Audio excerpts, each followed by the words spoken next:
Bihar news में स्वागत है आपका दोस्तों। मैं हूं फिरदौस गनी और आप देख रहे हैं केडीवी लाइव। दोस्तों आज हो चुका है 21 अप्रैल 2024। तो आज की पूरे बिहार की टॉप न्यूज लेकर आए हैं आपके लिए। तो चलिए शुरू करते हैं आज की पूरे बिहार की टॉप न्यूज।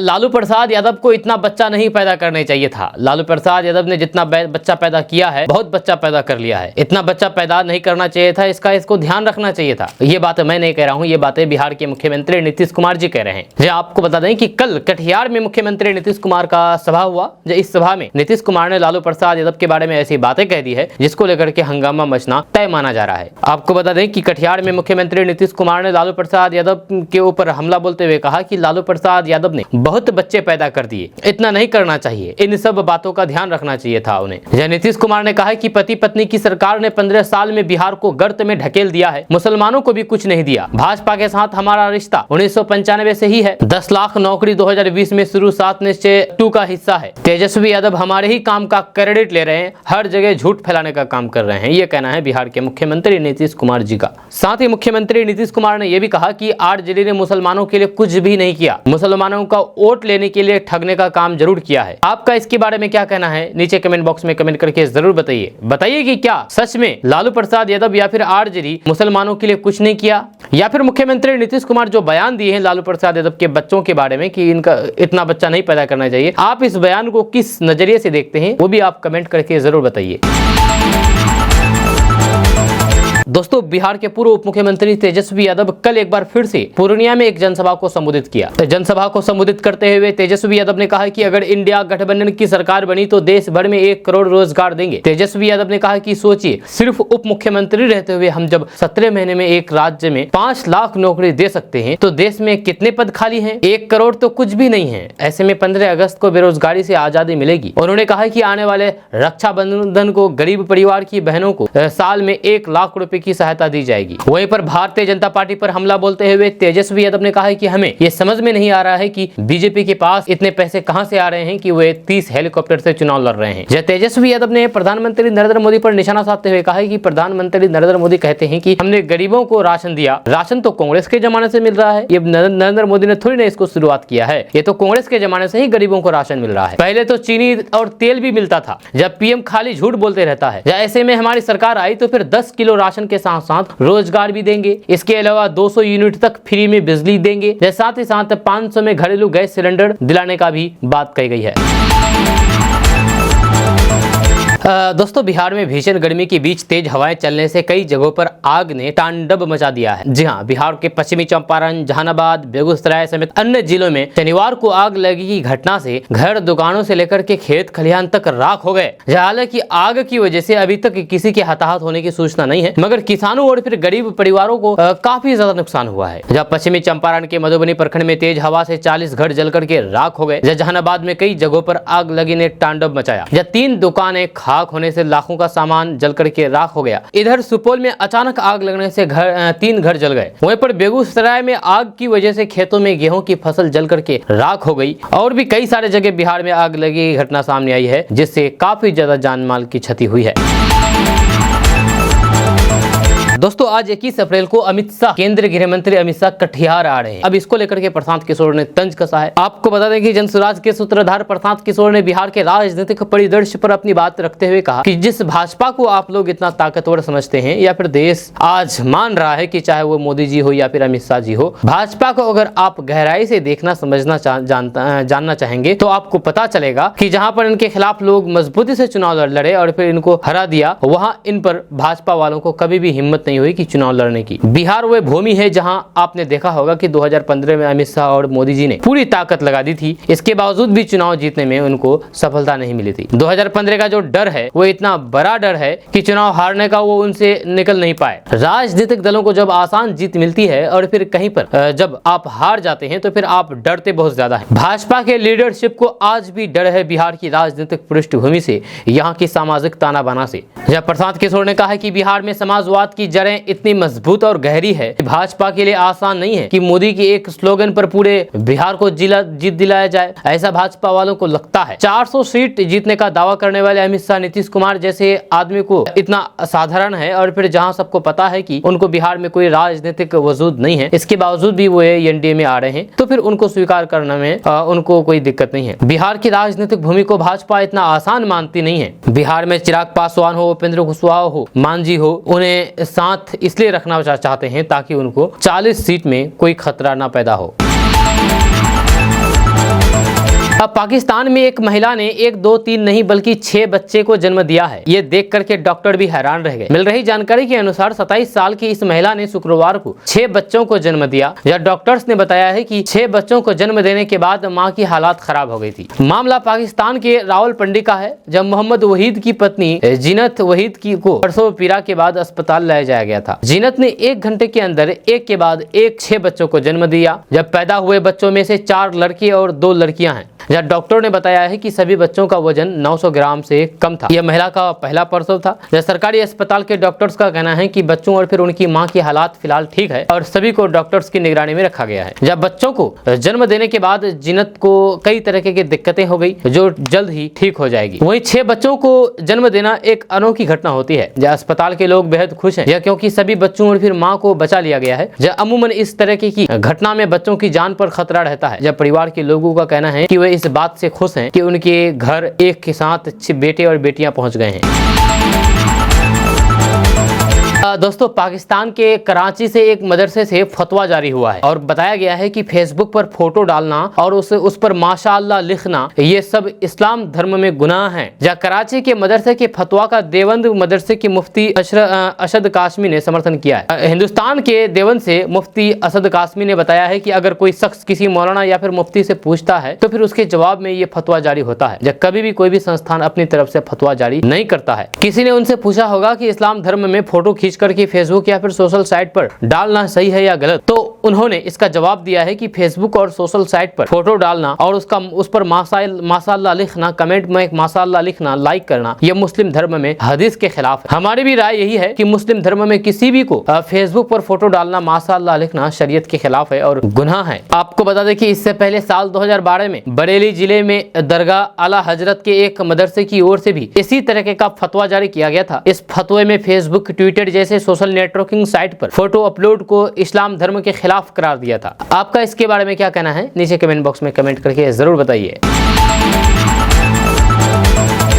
दोस्तों, दूध पीना फायदेमंद बताया गया है। इसका कारण ये है कि दूध में प्रोटीन के साथ साथ बहुत सारे पोषक तत्व भी होते हैं। दूध अगर गाय का हो तो फिर और भी ज्यादा फायदेमंद हो जाता है। लेकिन हाल ही में इसमें बर्ड फ्लू वायरस मिला है। जी हाँ, जिसे लेकर के वर्ल्ड हेल्थ ऑर्गेनाइजेशन यानी कि WHO ने चेतावनी जारी की है। ये वायरस अमेरिका में मिला है। इसे लेकर के अमेरिका की कई डेयरियों से दूध का सैंपल लेकर के लैब में जांच के लिए भेज दिया गया है। जब बर्ड फ्लू वायरस हमारे लिए नया नहीं है, ये वायरस भारत में अपना असर दिखा चुका है। ये वायरस पक्षियों के जरिए इंसानों में चला जाता है, जिससे इस वायरस की चपेट में आए शख्स की मौत भी हो सकती है। भारत में करीब 10 साल पहले ये वायरस काफी ज्यादा फैला था, जिससे लोगों में दहशत पैदा हो गई थी। इस वायरस के कारण काफी संख्या में उन मुर्गियों और फिर दूसरे पक्षियों को जिंदा दफन कर दिया गया था, जिसमें उन्हें वायरस पाया गया था। जब पक्षियों में पाया जाने वाला ये वायरस अब दूसरे जानवरों और इंसानों तक पहुंच गया है। जानवरों में पहले ये बिल्लियां, भालू, लोमड़ी आदि में पाया जाता था। इस महीने की शुरुआत में ये वायरस गाय में भी मिला है। मार्केट में मिलने वाला पैकेट बंद दूध पॉस्चराइड होता है, पॉस्चराइड मिल्क होता है। इसे गर्म करके तुरंत ही ठंडा किया जाता है, जिससे इसमें मौजूद हानिकारक बैक्टीरिया मर जाते हैं। इसके बाद इसे पैक करके मार्केट में बेचने के लिए भेज दिया जाता है। यह बर्ड फ्लू वायरस इसी पॉस्चराइड दूध में पाया गया है। यह वायरस अभी भारत में गाय के दूध में नहीं मिला है, ये अभी अमेरिका में ही मिला है। जब अमेरिका की एक डेयरी में काम करने वाला एक शख्स इस बर्ड फ्लू वायरस की चपेट में आ गया। WHO के एक अधिकारी के मुताबिक ये ऐसा पहला मामला है जिसमें बर्ड फ्लू किसी जानवर से होते हुए इंसान में पहुंच गया है। ऐसे में ये उन लोगों के शरीर में भी पहुंच सकता है जो गाय के दूध का सेवन करते हैं। WHO के मुताबिक अगर गाय बर्ड फ्लू के वायरस की चपेट में आ जाती है तो फिर ये वायरस गाय के कच्चे दूध में भी पहुंच सकता है, जिसे इंसान तक पहुंचने में देर नहीं लगेगी। हालांकि इस चीज को लेकर के रिसर्च जारी है कि ये वायरस कच्चे दूध में कितने देर तक जिंदा रह सकता है।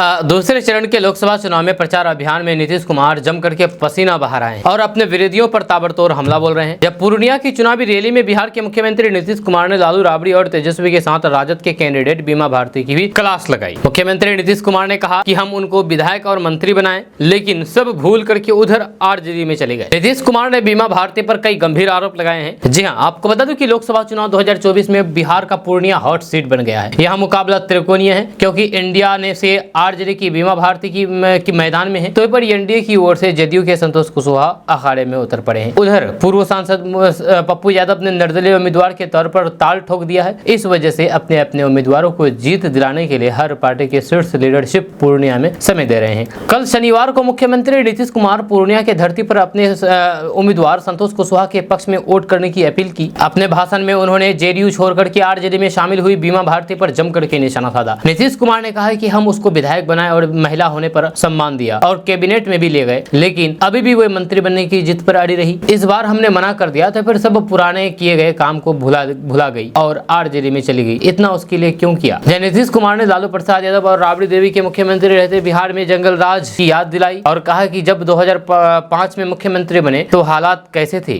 आप सभी जानते हैं। जब संध्या होते ही यानी कि रात होते ही लोग घर से बाहर नहीं निकलते थे, चारों तरफ डर का माहौल था, बच्चियां खौफ में रहती थी, विकास का कोई काम नहीं होता था, गांव में सड़क नहीं थी, स्कूल में भवन नहीं थी, लेकिन अब देखिए कितना काम हुआ है। आज बेटियां साइकिल पर सवार होकर के पढ़ने के लिए स्कूल जाती है और अस्पताल में मरीजों की भीड़ लगी रहती है। जब उन लोगों ने सत्ता में रहते हुए कुछ भी काम नहीं किया है, जो भी किया है हम नहीं किया है।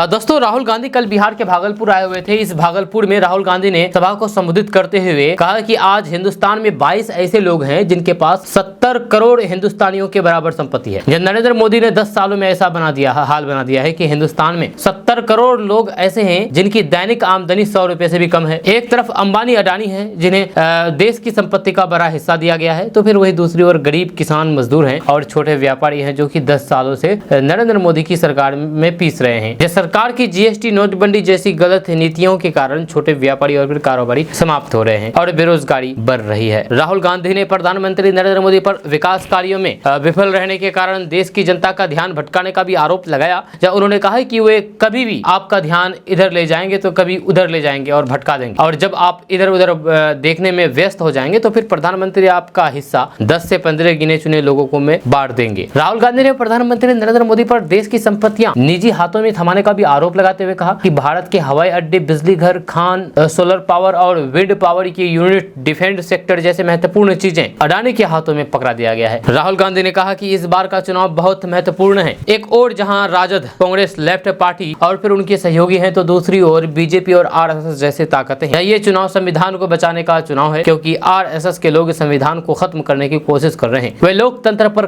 खतरा उत्पन्न कर रहे हैं। तो फिर दूसरी ओर इंडिया गठबंधन लोकतंत्र और फिर संविधान को बचाने के लिए चुनाव लड़ रहा है। उन्होंने कहा कि आज तक गरीब लोगों को जो मिला है वह संविधान के कारण ही नसीब हुआ है। अगर संविधान खत्म हो जाएगा तो फिर जो भी प्रगति हुई है वह सब रुक जाएगी। गरीबों के लिए जो भी हो रहा है वह सब खत्म कर दिया जाएगा।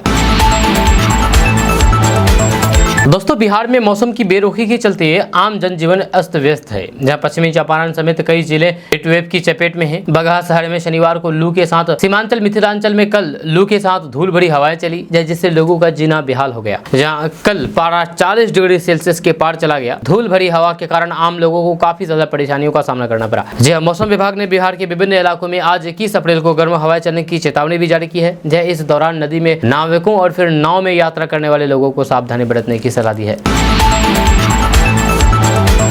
दोस्तों, कल भागलपुर की धरती पर राहुल गांधी का आना हुआ। यहाँ पर राहुल गांधी ने दावा किया है कि केंद्र में सरकार बनने के बाद वे देश के लाखों युवाओं को नौकरी देंगे। राहुल गांधी के इस बयान पर बीजेपी ने पलटवार किया है। जहां बिहार बीजेपी के प्रदेश अध्यक्ष और डिप्टी सीएम सम्राट चौधरी और उप मुख्यमंत्री विजय कुमार सिन्हा ने राहुल गांधी पर एक साथ हमला बोला। राहुल गांधी पर हमला बोलते हुए डिप्टी सीएम सम्राट चौधरी ने कहा कि हम लोग तो ये सुनना चाह रहे थे कि राहुल गांधी ने बिहार की जनता से माफी मांगे या नहीं। जहाँ भारत की आजादी के 50 साल तक उनके परिवार के लोगों ने केंद्र में सत्ता चलाई और लालू प्रसाद जो आज सड़क पर आ गए हैं उसकी भी दोषी राहुल गांधी ही है। इसके लिए उन्होंने लालू प्रसाद यादव से माफी मांगी या नहीं, जो उनको माफी मांगना चाहिए था ना, क्योंकि कांग्रेस के कारण ही आज लालू प्रसाद यादव मुखिया बनने के लायक भी नहीं रहे। इसका जो कारण है, इसका मेन कारण है राहुल गांधी। वहीं पर लालू परिवार पर मुख्यमंत्री नीतीश कुमार के हमले को लेकर के मीसा भारती के बयान पर डिप्टी सीएम विजय कुमार सिन्हा ने कहा कि जिसको जनता ने मृत कर दिया था, मुख्यमंत्री नीतीश कुमार की दया के कारण आरजेडी को ऑक्सीजन मिला है, लेकिन बिहार की जनता इस बार उसको समाप्त कर देगी। लालू परिवार का एक भी सदस्य चुनाव नहीं जीतने वाला है। राहुल गांधी पर पलटवार करते हुए विजय सिन्हा ने कहा कि उनको जितना स्क्रिप्ट लिख करके दिया जाता है उतना ही पढ़ देते हैं। राहुल गांधी कितने घबराए हुए हैं कि खुद अपनी सीट छोड़ करके भाग जाते हैं। ऐसे में वे दूसरे को क्या जीत दिलाएंगे। दोस्तों, बिहार के बाहुबली नेता और लोकसभा चुनाव में शिवहर से जेडीयू प्रत्याशी लवली आनंद के पति आनंद मोहन का एक वीडियो इन दिनों सोशल मीडिया पर खूब वायरल हो रहा है, जो 17 अप्रैल का बताया जा रहा है। इस वीडियो में आनंद मोहन कह रहे हैं कि वे कुशवाहा, कुर्मी या फिर वेश्यों के इलाके में वोट मांगने नहीं जाएंगे, जिसके बाद ये वीडियो सियासी चर्चा का विषय बन गई है। जिसके बाद अब आनंद मोहन के बेटे चेतन आनंद ने इस वीडियो की सच्चाई बताई है। उन्होंने इस वीडियो को पूरी तरीके से गलत, फर्जी, धार्मिक बताया है।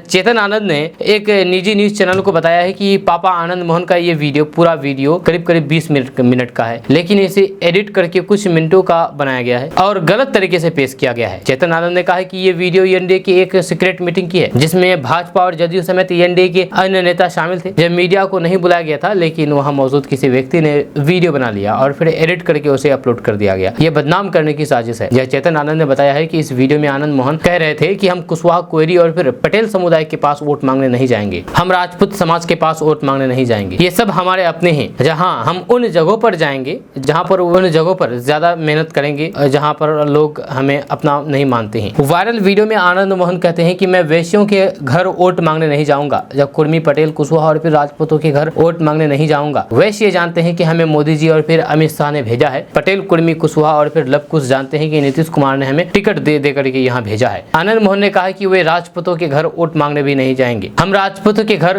क्यों जाएं, जब हमने जेल में 16 साल हड्डी गला दी, वनवास के बाद मौका मिला। दोस्तों, बिहार में दूसरे चरण के तहत 5 लोकसभा सीटों पर 26 अप्रैल को मतदान होना है। ऐसे में सभी दल मतदाताओं को लुभाने में जी जान से जुट गए हैं, लेकिन इस चुनाव में सीमांचल की 3 सीटों में सभी की निगाहें टिकी हुई है। सीमांचल में अल्पसंख्यक यानी कि मुस्लिम समाज एक बहुत ही महत्वपूर्ण भूमिका निभाते हैं। इस बीच पूर्णिया लोकसभा सीट की लड़ाई इस बार सुर्खियों में बनी हुई है। हालांकि पूर्णिया के अलावा कटिहार और किशनगंज लोकसभा सीटों पर भी दूसरे चरण में मतदान होना है। जब पूर्णिया में अल्पसंख्यक यादवों का वोट जबरदस्त जमावड़ा देखा जा रहा है। जब पूर्णिया में 23.3% से अधिक अल्पसंख्यक मतदाता है, लेकिन स्थानीय रिपोर्टरों के अनुसार यह संख्या 40% है, जबकि यादव 7 से 10% है। 2019 के आंकड़े के मुताबिक पूर्णिया में कुल मतदाता 18,17,786 है, जिनमें 23.3% अल्पसंख्यक है। जहाँ अनुसूचित जाति मतदाता 14.3% है, अनुसूचित जनजाति मतदाता 5.9% है। ऐसे पूर्णिया में अपने मुख्य दावेदार को ध्यान में रखते हुए एनडीए ने कानून व्यवस्था को एक प्रमुख चुनावी मुद्दा बनाया है। एनडीए ने अपने दावेदारों के आपराधिक रिकॉर्ड को उठाया है और मतदाताओं को राज्य में पिछली सरकार के तहत जंगल राज की याद दिलाई है। वहीं पर पप्पू यादव बिहार सरकार पर प्रतिशोध का आरोप लगाते हुए कानून के साथ अपने विभिन्न विवादों के जवाब में अपने समर्थकों के बीच सहानुभूति जगाने का भी प्रयास कर रहे हैं। उन्होंने अपनी जान को खतरा बताते हुए राज्य पर उनकी सुरक्षा कम करने का भी आरोप लगाया है। जबकि राजद उम्मीदवार बीमा भारती ने पप्पू यादव पर भाजपा एजेंट होने का आरोप लगाया है। उन्होंने कहा कि यादव की पत्नी रंजीता रंजन, जो कि कांग्रेस का नेता है, एकता दिखाते हुए अपने पति के लिए नहीं बल्कि उनके लिए प्रचार करेगी। हालांकि पप्पू यादव के मैदान में आने से राजद को डर है कि सबसे ज्यादा असर उस पर पड़ेगा, क्योंकि वे फिलहाल अल्पसंख्यक यादव समीकरण को अपने पक्ष में कर रहे हैं। जानकारी के अनुसार पूर्णिया में लालू यादव परिवार का प्रभाव कम है, जिससे बीमा भारती के पक्ष में कम कारक है। निर्दलीय उम्मीदवार पप्पू यादव चुनावी माहौल को त्रिकोणीय बनाए हुए हैं। एक तरफ जहां संतोष कुशवाहा जदयू के उम्मीदवार हैं, तो वहीं पर महागठबंधन में सीट शेयरिंग के विवाद के बाद राजद की ओर से बीमा भारती और पप्पू यादव निर्दलीय उम्मीदवार बने हुए हैं। अब देखना दिलचस्प होगा कि आखिर इन सब में कौन बाजी मारता है, कौन जीतता है पूर्णिया, और पूर्णिया किसकी होगी। आप नीचे कमेंट बॉक्स में कमेंट करके जरूर बताइए कि आखिर पूर्णिया किसकी होगी। दोस्तों, बिहार के भागलपुर में कांग्रेस नेता राहुल गांधी ने चुनावी सभा को संबोधित किया। राहुल गांधी ने इस दौरान अपने संबोधन में लोगों को भरोसा दिलाया है कि अगर साल 2024 का लोकसभा चुनाव इंडिया गठबंधन जीतती है तो फिर कई योजनाओं को गरीबों की भलाई के लिए धरातल पर लाएंगे। इस बीच उनका एक वीडियो सोशल मीडिया पर काफी तेजी से वायरल हो रहा है। इस वीडियो में राहुल गांधी कह रहे हैं कि हमारी सरकार आने के बाद हम देश के गरीबी की एक लिस्ट निकालेंगे, हर परिवार से एक महिला को चुनेंगे, महिला के बैंक अकाउंट में कांग्रेस पार्टी सीधे तौर पर साल का 1 लाख रुपए, महीने का 8,500 रुपए डाल देगी। राहुल गांधी के बोलने का अंदाज कुछ ऐसा था कि खटाखट खटाखट खटाखट खटाखट हर महीने 8,500 रुपए आपके अकाउंट में चले जाएंगे। राहुल गांधी ने कहा है कि पैसा महिला के बैंक अकाउंट में जाएगा मगर परिवार के लिए उसका प्रयोग होगा। जब उन्होंने कहा कि हिंदुस्तान के सभी युवाओं को पहली नौकरी का अधिकार हमारी सरकार देने जा रही है। जैसे मनरेगा में रोजगार का अधिकार दिया गया, वैसा ही स्नातक करने वाले छात्रों को हम नौकरी का अधिकार देंगे। उन्होंने कहा कि हर शिक्षित युवा को 1 लाख रुपए की अप्रेंटिसशिप का अधिकार देंगे। 30 लाख सरकारी नौकरियां सभी खाली पोस्ट कैलेंडर के अनुसार भरेंगे। पेपर लीक से मुक्ति, पेपर लीक रोकने के लिए नए कानून और नीतियां लाएंगे।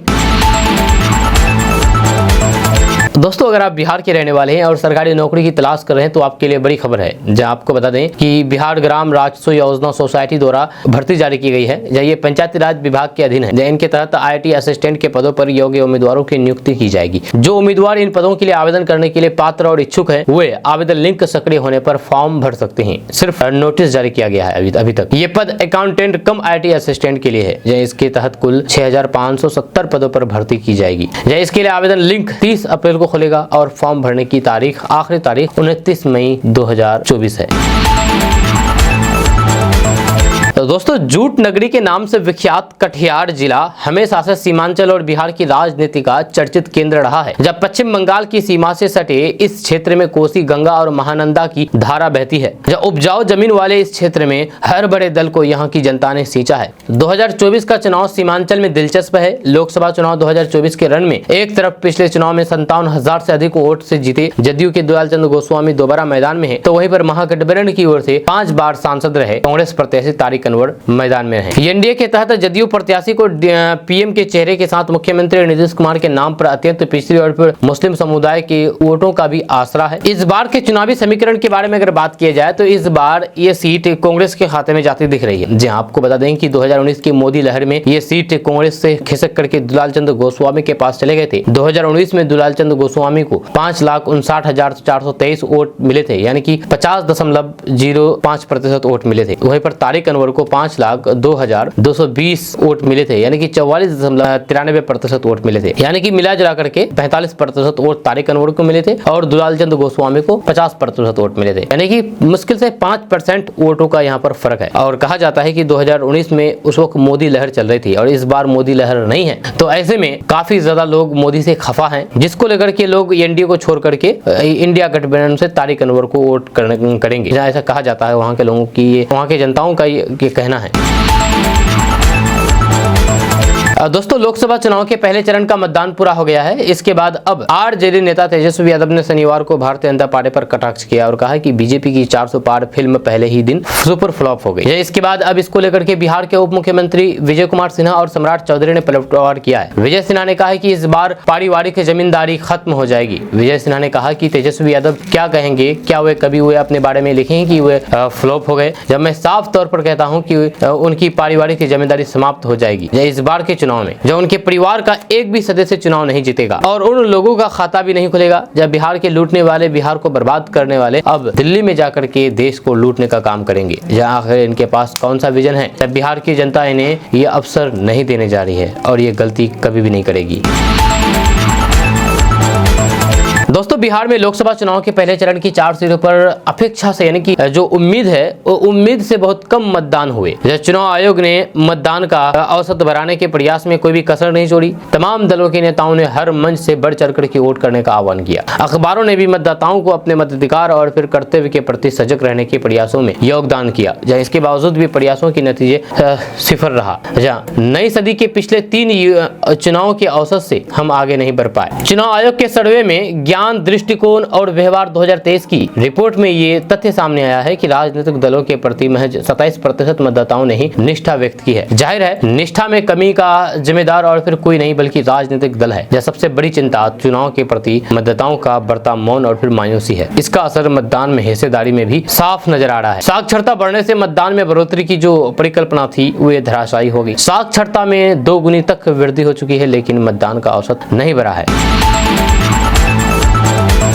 दोस्तों, कांग्रेस नेता राहुल गांधी ने प्रधानमंत्री नरेंद्र मोदी पर तीखा हमला बोला है। राहुल गांधी ने शनिवार को आरोप लगाया है कि प्रधानमंत्री नरेंद्र मोदी देश में भ्रष्टाचार का स्कूल चला रहे हैं, जिसमें वो खुद भ्रष्टाचार विज्ञान विषय के तहत चंदे का धंधा समेत हर चैप्टर खुद विस्तार से सिखा रहे हैं। राहुल गांधी ने आरोप लगाया है कि भाजपा केंद्रीय एजेंसियों की छापेमारी से दान की रकम जुटा रही है। राहुल गांधी ने सोशल मीडिया पर शेयर किए गए एक पोस्ट में लिखा है कि छापेमारी कराकर के दान कैसे लिया जाए, दान लेकर के ठेके कैसे बांटे जाए, भ्रष्ट लोगों को धुलने वाली वॉशिंग मशीन कैसे काम करती है, किस तरह से जांच एजेंसियों को रिकवरी एजेंट बना करके जमानत और फिर जेल का खेल खेला जाता है। राहुल गांधी ने लिखा है कि भ्रष्टाचारियों का अड्डा बन चुकी है भाजपा, जहां भाजपा ने अपने नेताओं को इस क्रैश कोर्स को जरूरी कर दिया है जिसकी कीमत देश चुकाता रहा है। राहुल गांधी ने के अनुसार इंडिया गठबंधन की सरकार भ्रष्टाचार के इस स्कूल पर ताला लगा करके हमेशा हमेशा के लिए कोर्स को बंद कर देगी। ये कहना है राहुल गांधी का। आपका इसके बारे में क्या कहना है नीचे कमेंट बॉक्स में कमेंट करके जरूर बताइएगा।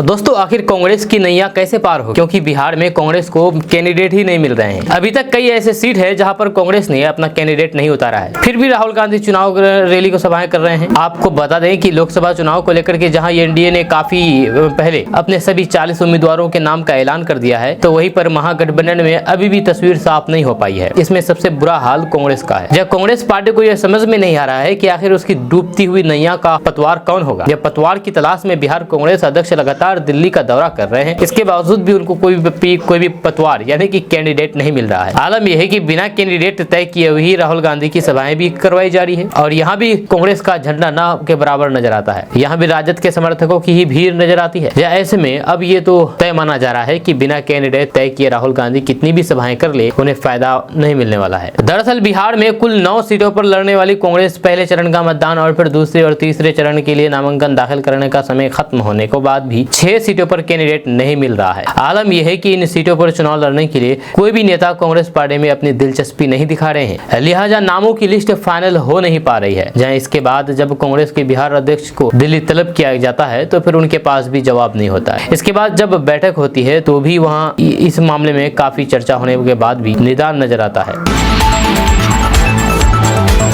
दोस्तों, पूर्णिया में मतदान में अब 1 सप्ताह से भी कम समय रह गया है। जैसे में यहाँ नेताओं के बीच जुबानी जंग और तेज हो गई है। इसी क्रम में पूर्णिया से निर्दलीय चुनाव लड़ रहे पप्पू यादव ने तेजस्वी यादव से कई तीखे सवाल पूछ डाले। पप्पू यादव ने कहा कि तेजस्वी यादव 2 बार उप मुख्यमंत्री रह चुके हैं और उन्हें बताना चाहिए कि उन्होंने पूर्णिया सुपौल के लिए क्या किया है, उन्होंने सीमांचल के लिए कितना विकास किया है। जब पप्पू यादव ने कहा कि तेजस्वी यादव के पास 5 विभाग थे लेकिन नौकरी कितनी मिली ये भी बताएं। पप्पू यादव ने कहा कि तेजस्वी यादव कोसी सीमांचल कई बार आए लेकिन उनका ध्यान विकास पर रहता है, नहीं पूर्णिया में उसकी कोई भी भूमिका रहती है। जब पूर्णिया की जनता से इतनी नफरत क्यों? वहीं पर पप्पू यादव ने कहा कि मैं यहाँ से चुनाव नहीं लड़ रहा हूँ, मेरी औकात नहीं है यहाँ से चुनाव लड़ने की, पूर्णिया की जनता मेरे लिए यहाँ से चुनाव लड़ रही है। आपको बता दो कि पप्पू यादव पहले भी तेजस्वी यादव के खिलाफ मोर्चा खोल चुके हैं। जब पूर्णिया में 26 अप्रैल यानी कि आगामी शुक्रवार को चुनाव है, यहाँ 3 उम्मीदवार आमने सामने होंगे। इसमें एनडीए और फिर जेडीयू की तरफ से संतोष कुशवाहा तो फिर आरजेडी और महागठबंधन की तरफ से बीमा भारती होंगी। वहीं पर निर्दलीय के रूप में पप्पू यादव टाल ठोक रहे हैं। पप्पू यादव लगातार रैली कर रहे हैं।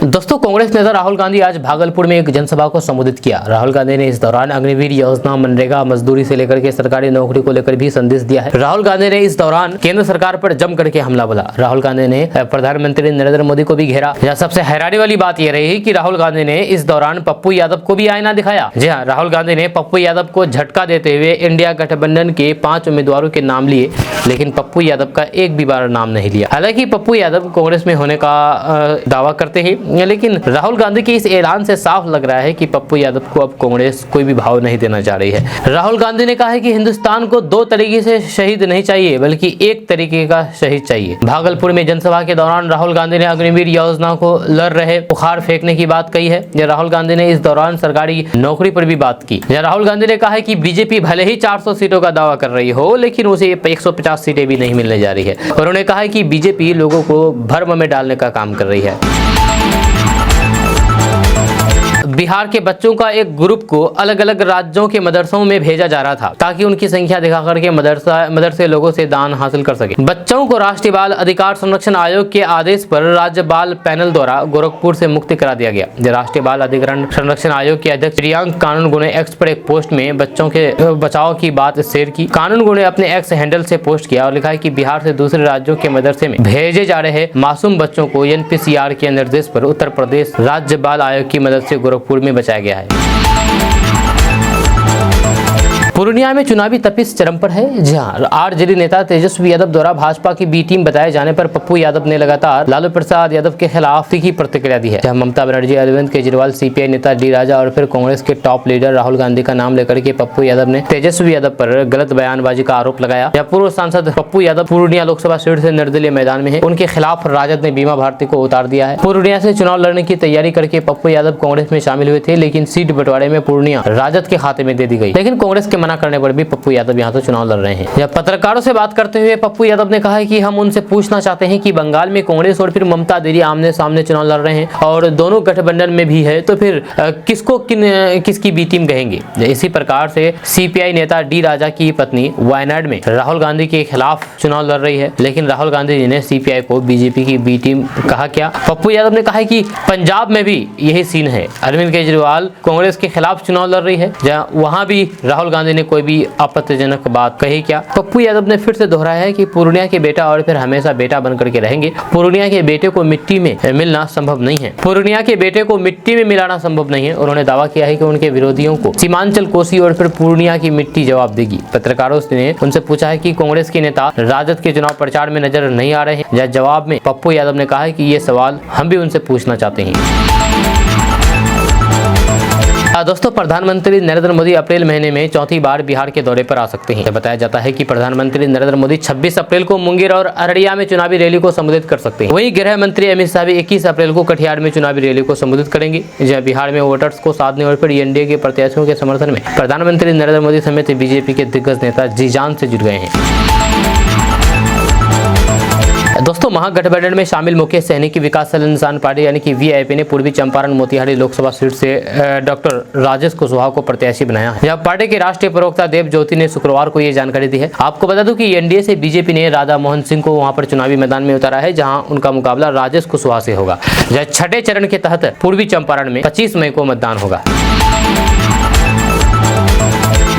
दोस्तों, बिहार के डिप्टी सीएम तेजस्वी यादव ने शुक्रवार को कहा कि ये चुनाव मामूली नहीं है, ये लोकतंत्र बचाने का चुनाव है। आज बिहार में भाजपाइयों की हवा टाइट कर दी। एनडीए के लोग 25-25 हेलीकॉप्टर लेकर के घूम रहे हैं लेकिन अकेले हम एक हेलीकॉप्टर लेकर के घूम रहे हैं। हम हेलीकॉप्टर को ट्रैक्टर बना दिए हैं। बड़ी खबर बिहार के आरा से सामने आई है। आरा के भोजपुर के जगदीशपुर के हरदिया पंचायत के भैराटोली गांव वार्ड नंबर 12 में तिलक में मछली चावल खाने के बाद एक ही परिवार के 25 लोगों की तबीयत बिगड़ गई, जिसका इलाज आरा अस्पताल में चल रहा है। हरदिया पंचायत के भौरही टोला निवासी विमल यादव के पुत्र अजय सिंह का तिलक था। अब सभी का इलाज अस्पताल में चल रहा है। दोस्तों, बिहार में एक नवविवाहिता के साथ पति ने इतनी हैवानियत की है कि रोड से मार करके उनको घायल कर दिया, फिर करंट लगा करके उसकी हत्या कर दी। बिहार के सीवान में एक सनकी पति ने नवविवाहिता पत्नी को मौत के घाट उतार दिया। घटना जामो थाना क्षेत्र की बरोगा बड़ी टोला गांव की है, जहां आरोपी पति ने बिजली का करंट सटा करके पत्नी को मौत की नींद सुला दिया। मृतक जामो थाना क्षेत्र के बरोगा बड़ी टोला निवासी रंजित कुमार की पत्नी रूबी कुमारी है। जब पुलिस ने हैवान पति को गिरफ्तार करके जेल भेज दिया है। जब कुछ दिन पहले ही उसकी शादी रंजित के साथ हुई थी। यह बताया जा रहा है कि आरोपित रंजित कुमार नशे का आदी है। पति ने नशे के हालात में पत्नी की पहले जोरदार पिटाई कर दी, फिर लोहे की रॉड से मार करके पत्नी के दाहिने कंधे की हड्डी को तोड़ दी। इसके बाद गला दबा करके बेहोश कर दिया और बिजली का तार सटा करके मौत के घाट उतार दिया। बसंतपुर थाना क्षेत्र के कनहोली निवासी हरिनारायण ठाकुर के पुत्र और मृतक के बड़े भाई मुकेश ठाकुर ने जामू थाना में आवेदन देकर के जामू थाना क्षेत्र के बरोड़ा बड़ी टोला निवासी पति रंजित कुमार, भाई संजीत कुमार और ससुर फुलेश्वर ठाकुर सहित सास और ननद को नामजद अभियुक्त किया गया है। दोस्तों, भाजपा के दिग्गज नेता और केंद्रीय गृह मंत्री अमित शाह ने शुक्रवार को गुजरात की गांधीनगर लोकसभा सीट से नामांकन भर दिया है। नामांकन पत्र के साथ दाखिल हल्फनामे के अनुसार दिग्गज नेता अमित शाह के पास मात्र 24,164 रुपए कैश है, जबकि उन पर 15,77,000 रुपए का कर्ज है। हल्फनामे के मुताबिक अमित शाह के पास 20 करोड़ की चल और 16 करोड़ की अचल संपत्ति है। हालांकि उनके पास खुद की कार नहीं है। 2022-23 में उनकी आय 75 लाख रुपए थी। दिग्गज भाजपा नेता की आय का स्रोत संसद के रूप में मिलने वाले वेतन, घर जमीन से किराया, खेती की आय और फिर शेयर डिविडेंड की आय को बताया है। जहां उन पर 3 आपराधिक मामले भी दर्ज हैं। अमित शाह की पत्नी सोनल शाह के पास कुल 29 करोड़ की संपत्ति है। उनके पास 22 करोड़ की चल और 6.5 करोड़ की अचल संपत्ति है। जहां उनके पास 35,402 रुपए नगद है और 26 लाख रुपए की देनदारी है। उनके पास 1 करोड़ 10 लाख रुपए के गहने हैं, या इसमें 1620 ग्राम सोने और फिर हीरे के 63 कैरेट गहने हैं। 2022-23 में उनकी आय 39 लाख रुपए थी। गौरतलब है कि अमित शाह ने शुक्रवार दोपहर ठीक 12 बजे 39 मिनट पर अपना नामांकन पत्र दाखिल कर दिया है और इसी में उन्होंने ये सारी अपनी जानकारी दी है। दोस्तों, लोकसभा चुनाव के पहले चरण का मतदान पूरा हो गया है। इसके बाद अब आरजेडी नेता तेजस्वी यादव ने शनिवार को भारतीय जनता पार्टी पर कटाक्ष किया और कहा कि बीजेपी की 400 पार फिल्म पहले दिन ही सुपर फ्लॉप हो गई। तेजस्वी यादव ने इसके साथ ही भाजपा के 400 पार को लेकर भी बड़ा तंज कसा है। तेजस्वी यादव ने कहा है कि भाजपा के लोग 400 पार की बात कर रहे हैं तो फिर उसमें हम कुछ भी नहीं कर सकते, या बस इतना ही कह सकते हैं कि वे लोग 400 या फिर 4,000 या 4 लाख भी पार कर लेंगे, लेकिन अब उनका दावा तो फिर हम सबके बारे में कुछ भी नहीं कर सकते हैं। इसलिए अब उनका दावा है तो फिर हम इसके बारे में कुछ भी नहीं कह सकते। मुझे तो यही मालूम है कि भाजपाई फिल्म पूरी तरीके से फ्लॉप हो गई है। तेजस्वी यादव ने कहा है कि इस बार पहले फेज में बिहार की सभी 4 सीटों पर वोटिंग कम हुई है, लेकिन हम लोगों ने जो फीडबैक लिया है उसके अनुसार जो वोट पड़े हैं वे महागठबंधन के पक्ष में पड़े हैं। तेजस्वी यादव ने कहा कि बीजेपी के बारे में तो आप लोग जानते ही हैं कि इन लोगों की जो फिल्म 400 पार है वह पहले दिन मतलब कि पहले फेज में ही सुपर फ्लॉप हो गई। दोस्तों, आज का न्यूज़ बस तक कैसा लगा आपको नीचे कमेंट बॉक्स में कमेंट करके जरूर बताइएगा। अगर आप हमारे चैनल पर नए आए तो फिर चैनल को सब्सक्राइब करके बेल आइकन को प्रेस कर दीजिए और साथ ही वीडियो को लाइक कर दीजिए, अपने दोस्तों के साथ शेयर भी कीजिए। तो चलिए मिलते हैं नेक्स्ट वीडियो के साथ, तब तक के लिए जय हिंद, जय बिहार।